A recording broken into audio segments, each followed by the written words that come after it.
성도님들 인사드리겠습니다. 성도님들 사랑합니다. 네, 이렇게 매번 이렇게 강단에 서게 되는데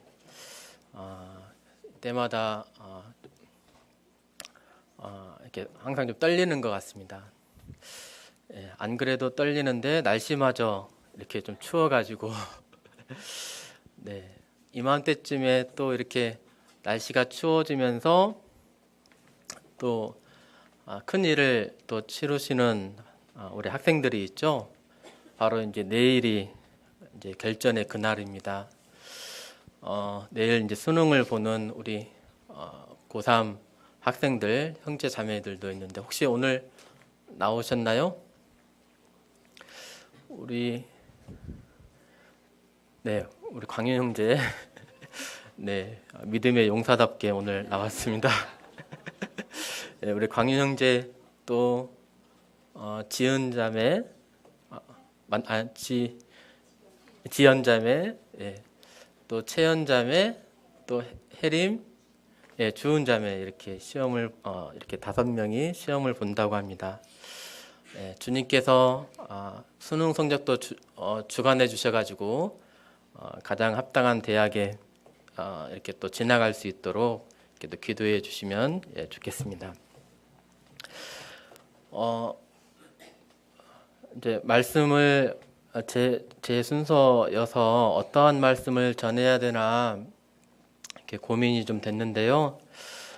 뭔가 제가 잘 알고 있는 그런 말씀을 이렇게 전해야 될 텐데 어떤 게 있지 하면서 별로 없어가지고 가장 최근에 그래도 공부했던 골로새서 이렇게 준비를 좀 해봤습니다.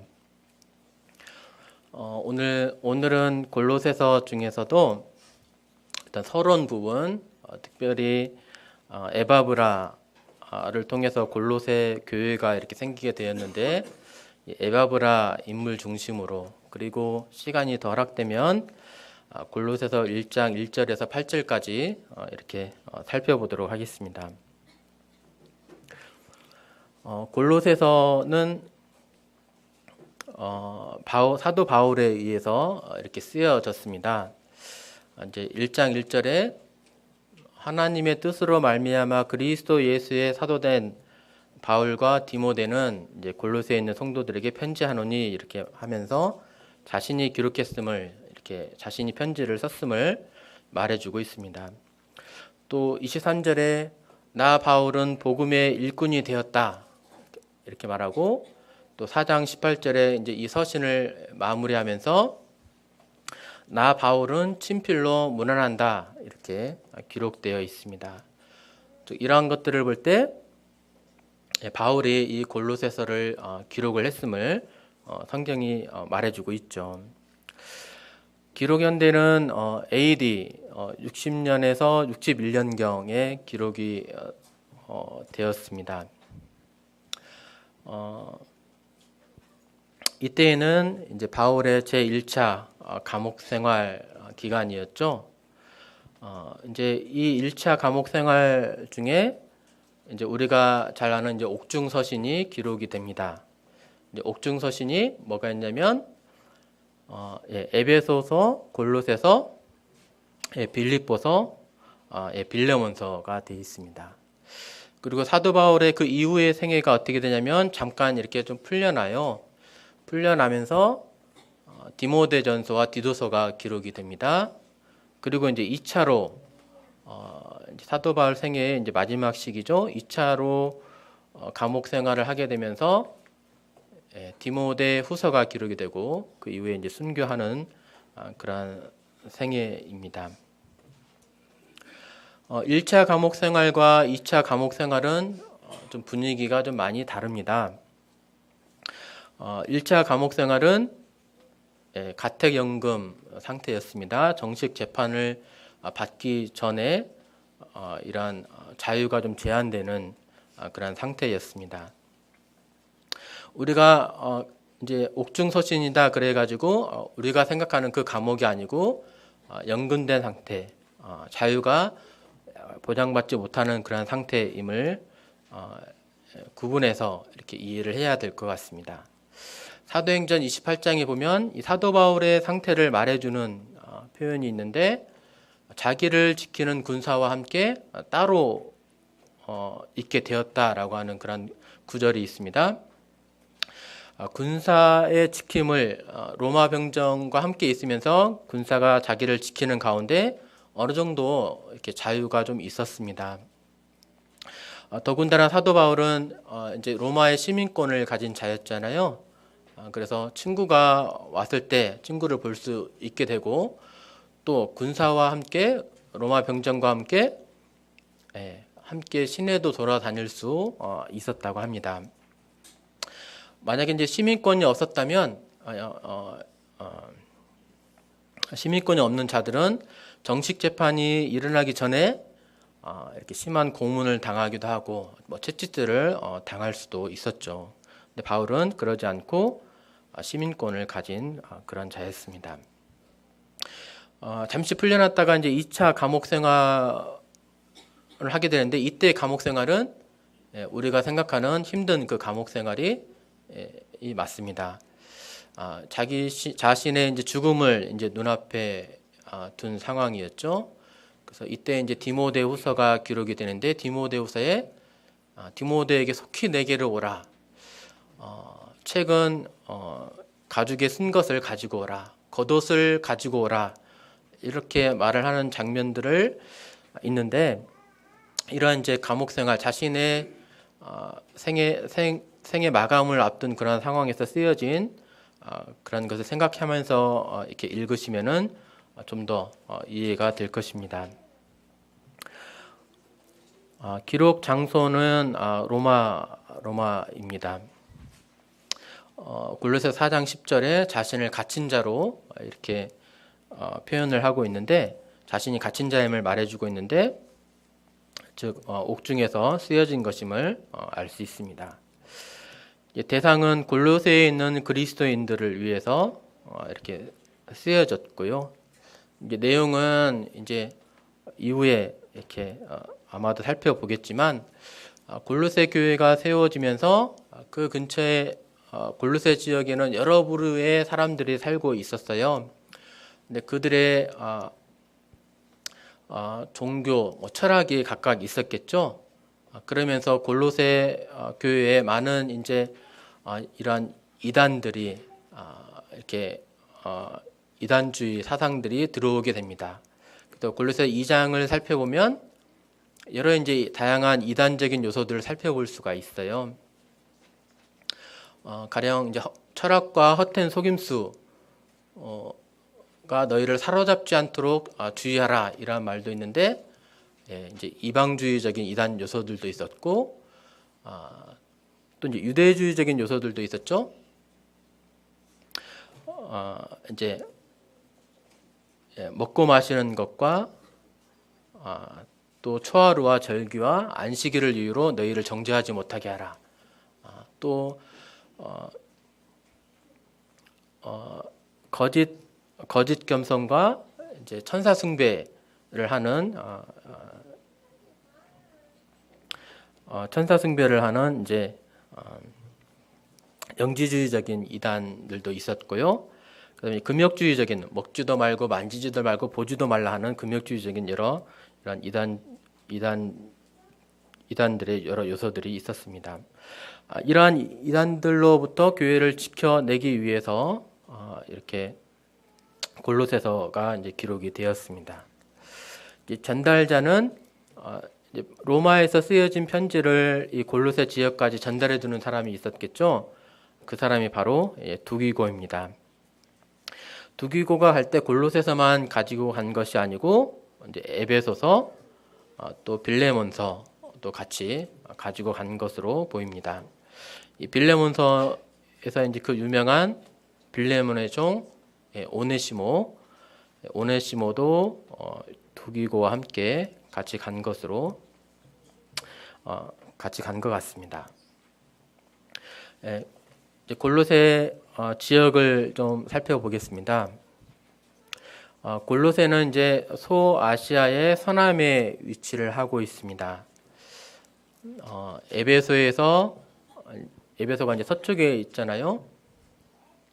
소아시아의 해변가에 있는 이 에베소에서 동쪽으로 한 160km 정도 떨어져 있는 작은 도시입니다.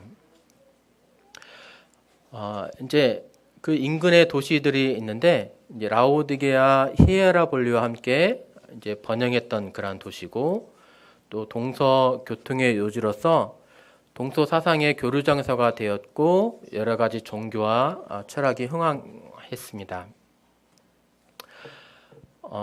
주로 번성했던 때가 주전 5세기 경이에요. 이제 아하수에로가 대군을 이끌고 그리스를 이제 침략하기 위해서 가게 되는데 그때 이제 골로새를 들르면서 이제 가게 되는 거죠. 그때가 제일 번창했을 시기입니다. 주로 이 지역에서 이제 검은 양모와 염료가 주요 생산품이었고 중요 무역로가 만나는 곳에 위치를 하면서 번성을 했습니다. 그런데 이제 대로가 시간이 지남에 따라서 커다란 이제 큰 길이 만들어지는데 골로새를 통과하지 않고 라오디게아를 통과하는 이러한 대로가 만들어지면서 골로새를 지나갈 필요가 없게 되는 거죠. 그래서 도시가 자연스럽게 쇠퇴하게 되었습니다. 사도 바울 시대에는 이미 인구가 감소하고 쇠퇴하던 그러한 시기였어요. 반면에 히에라볼리와 라오디게아는 이제 번성한 시기였고 그러므로 골로새는 그렇게 중요한 인구도 적고 별로 중요하지 않은 그러한 도시였습니다. 한 가지 기억해야 될 것이 이제 역사가 요세푸스에 의하면 시리아의 안티오코스 왕이 있죠. BC 200년 경이 되겠습니다. 이때 2,000명의 유대인 가족들이 바벨론과 메소포타미아에서 이 골로새 지역으로 이제 이주를 시켰습니다. 그러면 골로새 지역에 있는 사람들의 어떠한 사람들이 살았냐 보면 첫 번째로는 원래 원주민들이 있었겠죠. 브리기아 원주민들. 두 번째로는 이 중요한 교통로에 위치를 하고 있었기 때문에 상인들이 있었을 겁니다. 헬라인들. 또 세 번째로는 이러한 유대인들이 이렇게 살고 있었겠죠. 이러한 세 부류의 사람들의 종교들이 또 철학들이 이 골로새 지역에 있었던 거고 골로새 교회가 세워질 때 이러한 영향들을 받았을 것임을 생각을 해볼 수 있습니다. 이제 지도를 좀 보면은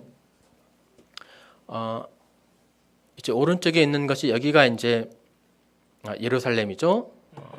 또 이쪽에 이제 아시아가 소아시아가 되겠습니다. 그리고 이제 왼쪽으로 가면 마케도니아 그리스가 있고 더 왼쪽으로 가면 이탈리아 로마가 있습니다. 이 로마에서 편지가 쓰여지면서 이 아시아 쪽으로 소아시아 쪽으로 이렇게 편지가 간 거죠. 그래서 우리가 살펴보려고 하는 골로새가 바로 여기에 있었습니다. 근데 왜 이 지역을 왜 아시아로 부르냐? 그러면 로마에 속한 아시아 땅이기 때문에 그렇습니다. 일단 이 시대에는 로마의 시대였잖아요. 그래서 기준이 로마가 됩니다. 로마의 영토 중에 아시아인 영토를 이 아시아로 불렀습니다. 로마에서 가까운 아시아 이쪽을 그래서 근동, 지금도 근동이라고 하고 이란, 이라크 부분을 중동이라고 하고 우리를 극동이라고 이렇게 표현을 하죠. 이 그림은 큰 도로가 나타나 있는 그림인데요. 이렇게 에베소에서 라오디게아를 거쳐가지고 이제 동쪽으로 향하는 이렇게 큰 도로가 이렇게 건설이 되면서 자연스럽게 골로새는 이제 쇠퇴하게 됩니다. 사르디스를 위에서 북쪽으로는 사르디스를 지나면서 큰 도로가 히에라볼리를 통과하면서 다시 또 라오디게아로 이렇게 연결이 되면서 주로 이 히에라볼리와 라오디게아가 이렇게 도시가 발전해 왔음을 생각을 해볼 수 있습니다. 왜 자꾸 히에라볼리, 라오디게아, 골로새를 이렇게 함께 말을 하냐? 이것이 이 세 도시가 인접해 있는 세 도시이고 리쿠스라고 하는 이 계곡을 따라 흐르는 그 강 주위에 있는 세 도시이기 때문에 그렇습니다. 이제 리쿠스 계곡에 있는 리쿠스 강을 이렇게 보면 이게 큰 강이 있어요. 큰 강이 이제 미엔더 강이라고 합니다. 미엔더 강의 지류로 리쿠스 강이 이렇게 이제 있는 거죠. 이 리쿠스 강 주위로 이 세 도시들이 이렇게 함께 발전을 했었습니다. 가장 이제 동쪽에 있는 것이 이제 골로새 교회죠. 그다음에 그 위에 서쪽에 라오디게아, 그 북쪽으로 히에라볼리가 이렇게 삼각형 모양으로 위치를 하고 있습니다. 강의 흐름이 동쪽에서부터 이렇게 서쪽으로 이렇게 흘러가는 거죠. 그러면서 골로새에 있는 이렇게 물들이 라오디게아 쪽으로 이렇게 흘러갑니다. 이 차가운 물이 흘러가게 되고 히에라볼리는 여기는 산지잖아요. 산지고 여기는 이제 이렇게 골짜기고, 그래서 히에라볼리에서 라오디게아로 이렇게 또 물도 이렇게 흘러갈 것입니다. 근데 히에라볼리는 온천수로 유명한 곳이에요. 그래서 골로새서의 이런 한류와 히에라볼리의 난류가 이렇게 섞이면서 라오디게아에서는 이제 물이 미지근하게 되었다라고 하는 그런 말들을 이렇게 들어보셨을 겁니다. 그러면서 요한계시록에서는 이것을 빗대어서 신앙이 미지근한 것을 책망을 하고 계시는 거죠. 이 삼각형 모양의 세 도시들의 거리는 한 9km, 또 라오디게아에서 골로새는 14km 정도, 히에라볼리는 18km 정도 이렇게 됩니다. 그리고 이제 골로새서를 보면 이 계곡 주위에는 이제 산맥이 이제 이렇게 있습니다. 폭이 골로새 쪽으로 가면은 폭이 매우 좀 좁아지는 것을 볼 수 있는데, 폭이 한 3km 정도 되고, 또 산맥 중에 커다란 산은 한 2,400m가 넘는 그런 산이 위치를 하고 있습니다. 이 리쿠스 계곡을 좀 더 살펴보면 이제 미엔더 강의 이제 지류가 되겠습니다. 리쿠스 강이 미엔더 강으로 이제 흐른다는 거죠. 미엔더 강이 무슨 강인가 하고 이렇게 좀 더 살펴봤더니 사행처이었습니다. 뱀처럼 구불구불하게 흘러가는 그런 강이었습니다. 근데 이 미엔더라고 하는 그 말이, 이 강이 구불구불 한 것이 한 것에서부터 이제 미엔더 패턴이 이렇게 나오는데, 우리나라에도 이렇게 영향을 받는 것을 볼 수 있습니다. 일정한 선의 모양이 반복이 되면서 어떠한 일정한 패턴들을 형성하면서 이루어진 그리스 로마의 미술 양식을 이제 미엔더 패턴이라고 합니다. 이것이 이 그리스 로마의 미술 양식이 이 우리나라의 이제 벽에 새겨진 그림에게도 이렇게 영향을 준 것 같습니다. 꼬리에 꼬리를 물어가지고 이 부분 조사해보고 또 따라서 저 부분 조사해보고 했더니 우리나라까지 이렇게 오게 되었습니다. 네, 그래서 이렇게 이 리쿠스 계곡을 따라서 새 교회가 이렇게 위치를 하게 되었고, 또 히에라볼리의 온천수와 골로새 리쿠스 강물에 만나서 라오디게아 지역은 미지근한 물이 되었습니다. 또 인근에 있는 새 도시이다 보니까 골로새 성도들을 위해서 쓰여진 편지가 다 돌아가면서 이렇게 읽게 되는 거죠. 이걸 이제 회람서신이라고 합니다. 이제 골로새서 4장 15절 16절을 읽어보면, 이제 라오디게아에 있는 형제들과 눈바와 그 여자의 집에 있는 교회에 문안하고, 골로새에 편지를 썼음에도 이제 편지를 마치면서 라오디게아에 있는 성도들에게 문안해줘라, 안부 인사를 좀 전해줘라, 이렇게 사도 바울이 이제 편지를 마치면서 이렇게 하는 거죠. 그리고 이 편지를 즉 골로새서를 너희에게서 읽은 후에 라오디게아에 있는 교회에서도 읽게 하고 또 라오디게아로부터 오는 편지를 너희도 읽어라. 이렇게 돌아가면서 이 편지를 읽어라 이렇게 했습니다. 세 도시들을 이렇게 살펴보면 우리 성도님들 이렇게 아마 다녀오신 분도 계시고 그런데요. 저는 가지 못해서 인터넷에서 이렇게 한번 좀 찾아봤습니다. 라오디게아에는 많은 유적들이 이렇게 많이 나와 있습니다. 그래서 예전에 많은 영화를 누렸던 그런 도시구나, 부유했던 도시구나 이런 것을 이제 알 수 있죠. 이제 이러한 물질적인 풍요, 부유함 이면에 이렇게 영적으로 많이 빈곤한 그런 상태인 것을 이제 알 수 있는데요. 라오디게를 생각하면서 계시록에 있는 그 말씀을 늘 또 기억을 하게 됩니다. 내가 네 행위를 아노니 네가 차지도 아니하고 뜨겁지도 아니하도다. 네가 차든지 뜨겁든지 하기를 원하노라.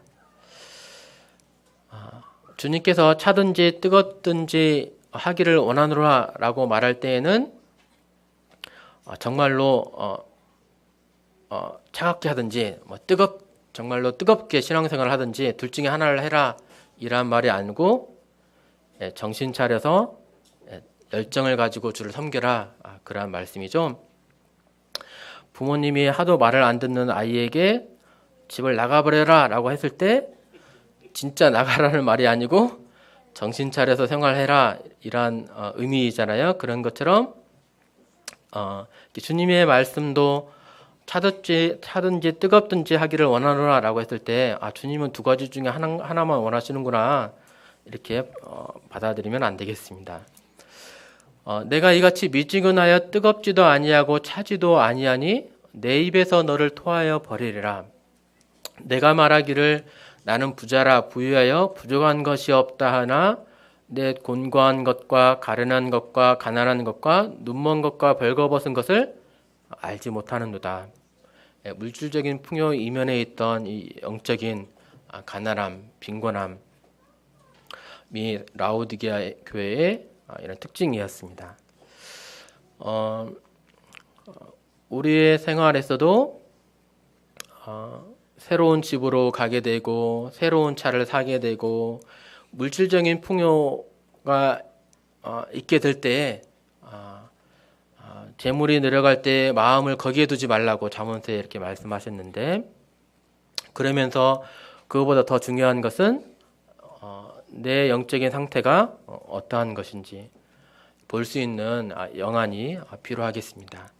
물질이 부유하다고 해서 잘 사는 것이 결코 아니다. 이렇게 라오디게아 교회처럼 책망받을 수 있다는 교훈을 받게 됩니다. 또 라오디게아 교회는 안약으로 유명한 도시였습니다. 근데 오히려 안약을 사서 눈에서 발라서 네 영안의 영적인 눈을 띄어서 네가 얼마나 지금 이러한 초라한 모습인지 보라고 이렇게 하시는 거죠. 그 다음에 히에라볼리는 이러한 온천으로 유명한 도시였습니다. 지금 이렇게 온천이 지금도 있고 여기서도 이제 온천을 즐기는 사람들을 찾아볼 수 있다고 합니다. 그래서 이러한 따뜻한 물이 수로를 통해서 라오디게아 쪽으로 이렇게 흘러갔고 예전에 있었던 수로죠. 근데 지금도 이렇게 물이 흘러서 이렇게 사람들이 발을 담그고 있습니다. 반면에 골로새는 사도 바울 이 시기에서도 도시가 쇠퇴하는 그러한 상태였는데요. 지금은 그냥 벌판입니다. 황량한 벌판만 이렇게 남아있는 그런 상황입니다. 네, 지금까지 이제 골로새의 지형에 대해서 이렇게 살펴보았고요. 이제 골로새 교회에 대해서 이렇게 살펴보겠습니다.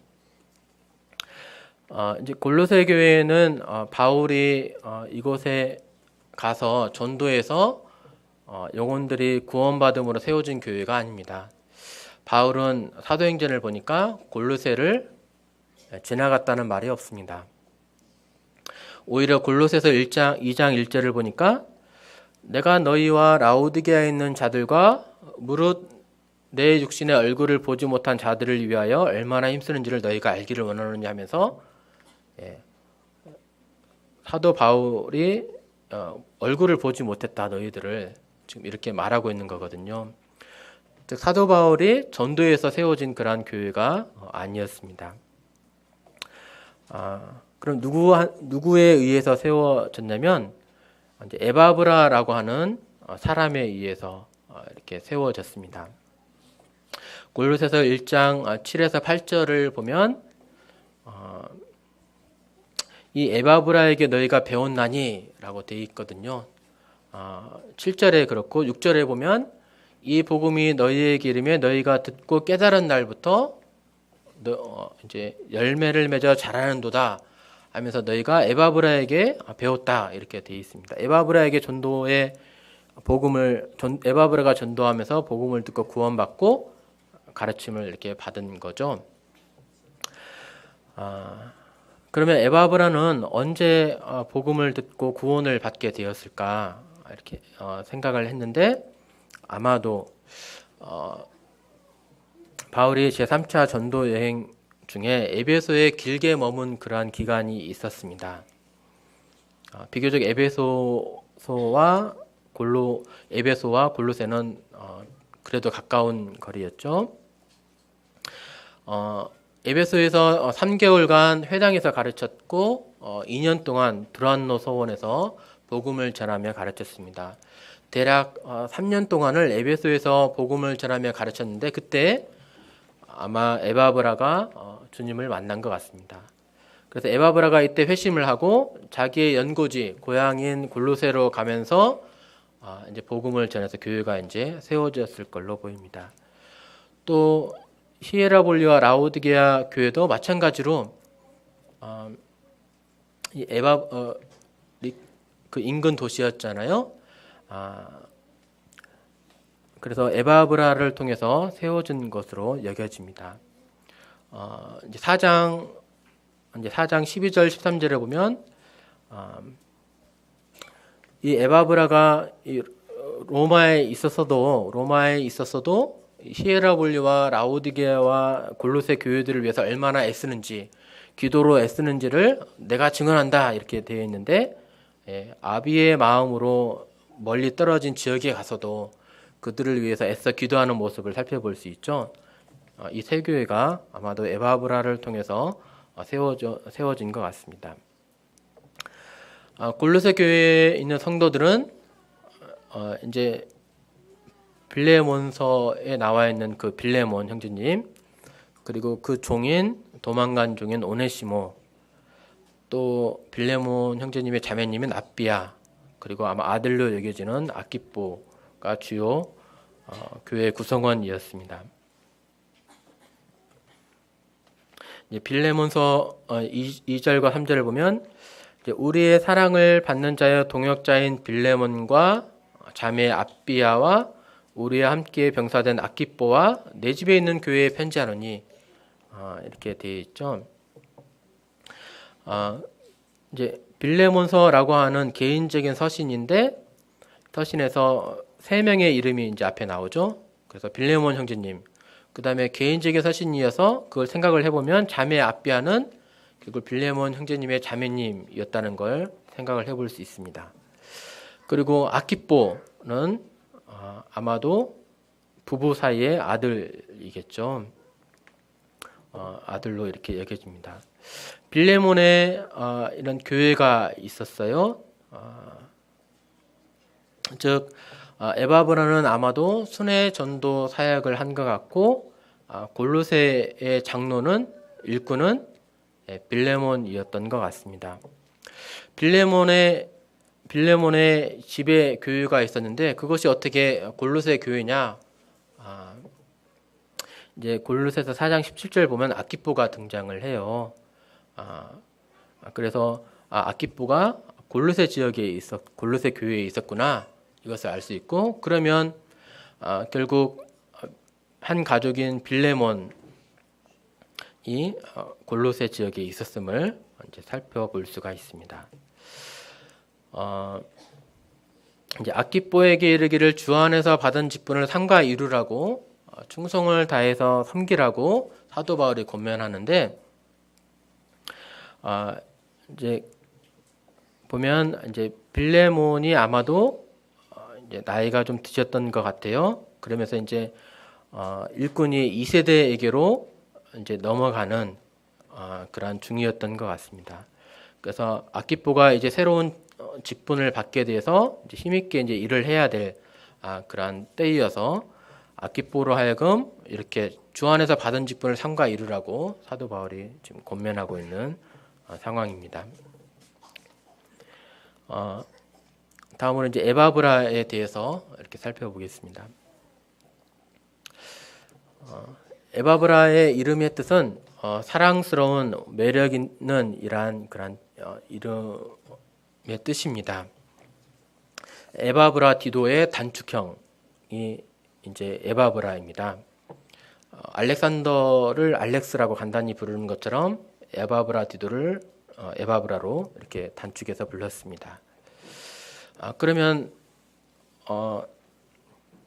에바브라 디도라고 하는 그런 인물도 성경에 또 나오거든요.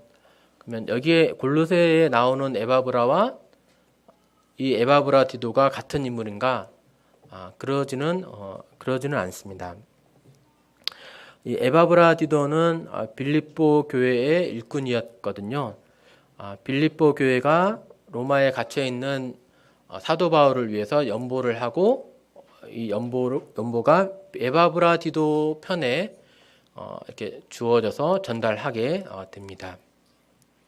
에바브라 디도가 이제 빌립보에서 로마로 가가지고 이제 먼 거리를 이동하고 그곳에서도 복음 전하고 사도 바울을 섬기면서 병이 든 것 같아요.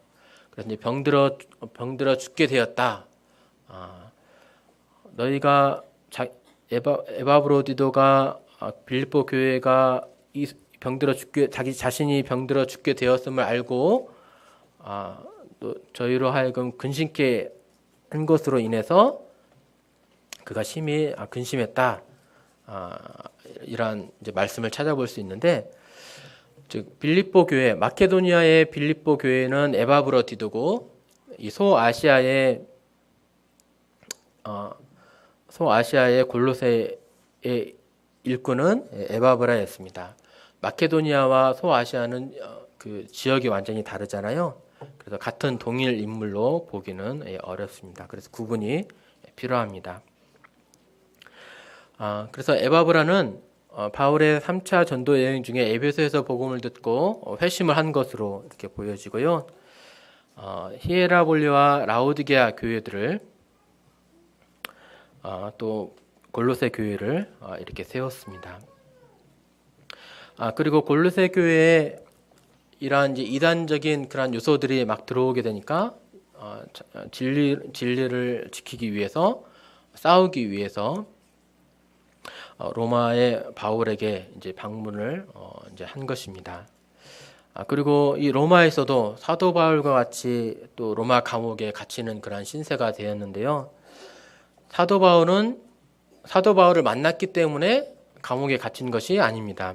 왜냐하면 그런 친구를 자유롭게 만날 수 있었어요. 로마의 시민권자로서 가택 연고 상태였으니까요. 그러면 로마에 갇혔다고 그러는데 에바브라가 갇힌 이유는 분명합니다. 여기에 와서도 복음을 증거하다가 로마의 감옥에 갇힌 거죠. 이 시기가 AD 60년대니까 그 유명한 네로 황제, 기독교인들을 핍박했던 그런 네로 황제의 시기였습니다. 그래서 아마도 복음을 전하다가 이렇게 갇힌 것으로 보입니다. 에바브라에 관한 그런 말씀 구절은 그렇게 많지 않아요. 이제 딱 세 부분을 살펴볼 수 있습니다. 많지 않아서 한번 읽어보겠습니다. 골로새서 1장 7절에 이와 같이 우리와 함께 종된 사랑하는 에바브라에게 너희가 배웠나니 그는 너희를 위한 그리스도의 신실한 일꾼이요 되어 있습니다.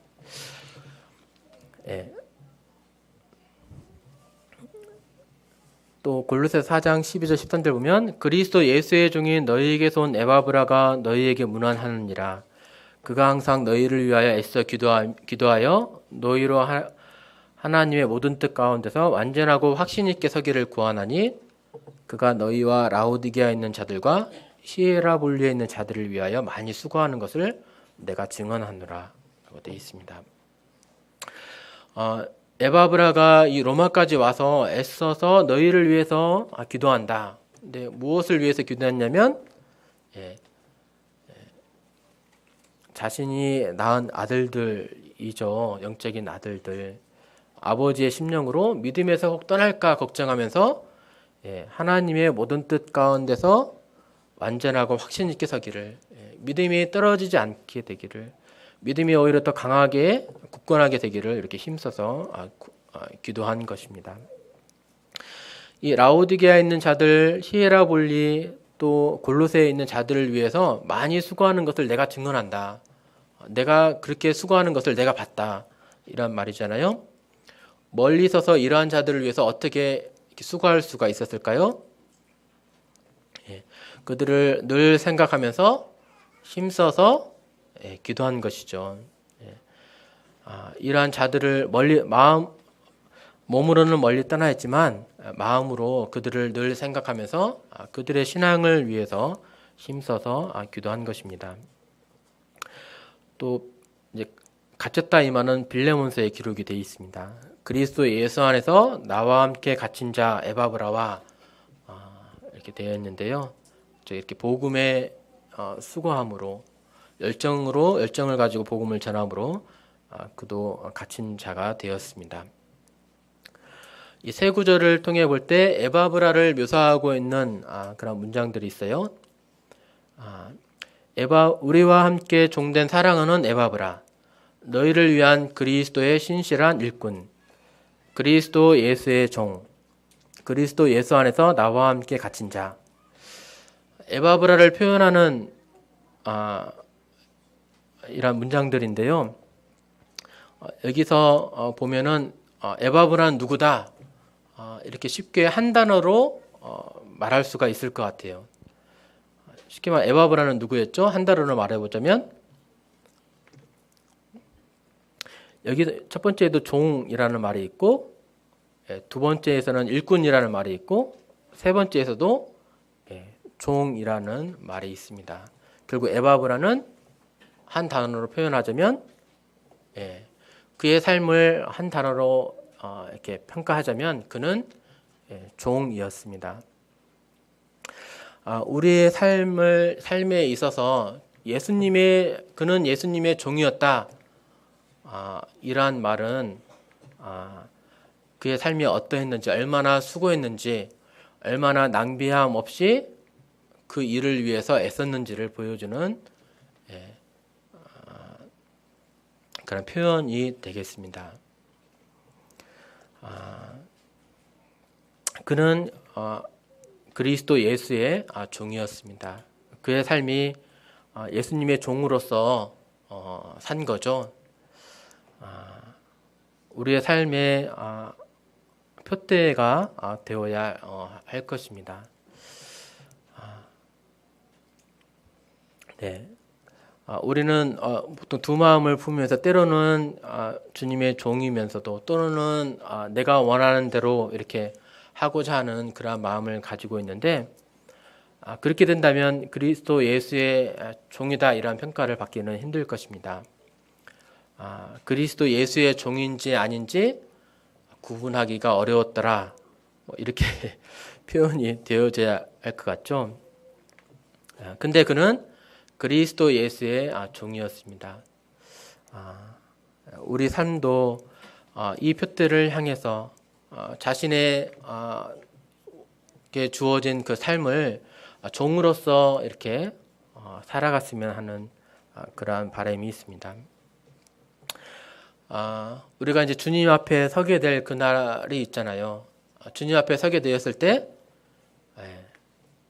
제가 기억에 남는 것이 잘하였도다 착하고 충성된 종아. 주님이 이렇게 이제 복음서에 이제 이렇게 말씀하신 내용이 있는데 우리의 삶을 마치게 되었을 때 주님 앞에 서게 되었을 때 잘하였도다 착하고 충성된 종아 이렇게 말씀을 듣게 된다면 그것처럼 영광스러운 일도 없을 것입니다. 근데 이제 에바브라는 이미 이 땅에서 성경에서 이렇게 충성된 종이라고 이렇게 나와 있네요. 너희를 위한 그리스도의 신실한 일꾼이다. 즉 믿음직한 그러한 일꾼이다. 충성스러운 일꾼임을 이 성경이 그를 향해서 이렇게 말해주고 있습니다. 사랑하는 에바브라라고 하는 표현이 있는데요. 우리가 어떤 형제님을 뵙게 될 때 주님을 사랑하면서 자신의 삶을 주님께 드리고 헌신하고 그러한 형제님들을 볼 때 우리는 어떠한 마음이 들죠? 존경하는 마음과 함께 그 형제님과 같이 있고 싶은 그런 교제하고 싶은 마음과 함께 사랑하는 그런 마음이 들잖아요. 이 에바브라를 사도 바울이 보면서 그러한 마음이 들었던 것 같습니다. 그래서 사도 바울에게서도 인정받는 그러한 일꾼이었죠. 또 함께 갇힌 자라는 그런 표현을 통해서 그가 복음을 위해서 얼마나 열정적으로 이렇게 전했는지 좀 알 수가 있습니다. 그가 복음의 말씀을 듣고 자기의 연고지 고향에 내려가서 복음을 증거해서 교회가 세워질 뿐만이 아니고 그 인근 도시 지역까지 가서 복음을 전함으로 교회가 세워졌습니다. 또 로마에서까지 와가지고 복음을 증거함으로 갇힌 자가 되었습니다. 그가 얼마나 복음을 위해서 이런 열정적인 삶을 살았는지 또 용기 있게 이렇게 행했는지 이제 알게 됩니다.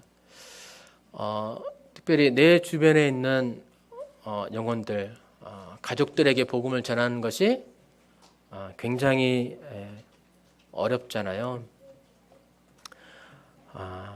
근데 이렇게 용기 있게 이러한 전하고 또 얼마나 많은 핍박을 또 받았을까. 그러면서 이렇게 그가 견뎌내고 복음을 전해가면서 승리함으로 또 이렇게 교회가 세워졌을까.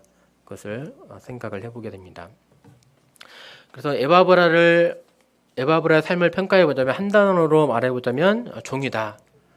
문장으로 표현해 보자면 에바브라는 사랑받는 형제로 그리스도 예수를 위한 충성된 종이었습니다. 이렇게 평가를 해볼 수가 있겠습니다. 그래서 에바브라의 삶을 다시 요약을 해보면 복음을 듣고 그는 고향에 내려가서 복음을 담대하게 전한 그러한 자였습니다. 입을 담대하게 벌려서 가족들에게 자신의 주위 영혼들에게 복음을 용기 있게 전한 자였습니다. 그리고 교회를 위한 염려, 교회가 진리 가운데 올바르게 성장할 수 있도록 많이 수고하고 애썼습니다. 너희가 에바브라에게서 배웠다라고 사도 바울이 말을 했는데요. 이렇게 이 배우다라고 하는 말의 그 헬라어 단어를 보게 되면 이 제자라고 하는 그 말과 비슷합니다. 그래서 복음을 가르칠 뿐만이 아니고 이러한 진리들도 말씀을 많이 가르쳤음을 이제 생각을 해볼 수가 있는 거죠. 또 이방 그러한 요소들이 들어오게 되니까 자문을 구하기 위해서 말씀을 얻기 위해서 멀리 로마까지 가는 그런 수고도 이렇게 했습니다. 이러한 진리 가운데 바로 서도록 수고하는 그러한 일, 우리에게 이제 적용시켜 본다면 우리의 가족들이 또 나에게 맡겨진 우리의 어린 영혼들이 또 소그룹이 그리고 우리의 교회가 진리 가운데 바로 서도록 우리는 어떻게 수고를 할 것인지, 진리에서 떠나지 않게 되고 어떻게 하면 주님을 더 바라보면서 닮아가면서 말씀 가운데 바로 설 수 있도록 나는 어떻게 수고를 해야 될 것인지 이렇게 생각을 해보게 됩니다. 그리고 또 하나는 에바브라는 기도로서 많이 수고를 한 사람이었습니다. 내가 너희와 히에라볼리와 라오디게아에 있는 자들을 위해서 그가 많이 수고한 것을 내가 증언한다라고 했습니다. 기도로서 애써 수고한 것입니다. 멀리 떨어져 있을지라도 마음으로 이 교회들을 생각을 하면서 쉬지 않고 주님께 아뢰는 것입니다. 말씀을 읽고 책을 읽고 뭐 교회 안에서 일하고 이런 것은 그렇게 뭐 어렵지 않더라고요. 근데 기도하는 것은 이게 참 어렵더라고요. 아침에 일찍 일어나서 그래도 복음 집회 동안에는 좀 나오면 기도가 되던데 그 새벽 기도를 놓치게 되면 어느 순간 어느 순간 보면 벌써 이제 밤 10시가 되는 거죠. 네, 그때 이제 기도를 하려고 하면 네, 쉽지가 않습니다. 네, 근데 이렇게 기도로 많이 수고하는 이러한 모습들을 보면서 네, 그래서 역사가 이루어져야 되잖아요. 예, 내가 행하는 것이 아니고 주님이 행하시는 거기 때문에 기도를 많이 이렇게 기도를 해야 된다는 것은 많이 아는데 막상 기도를 잘 안 하는 제 모습을 또 보게 됩니다. 그리고 그는 주님을 위한 헌신으로 감옥에 갇힌 그러한 자였습니다.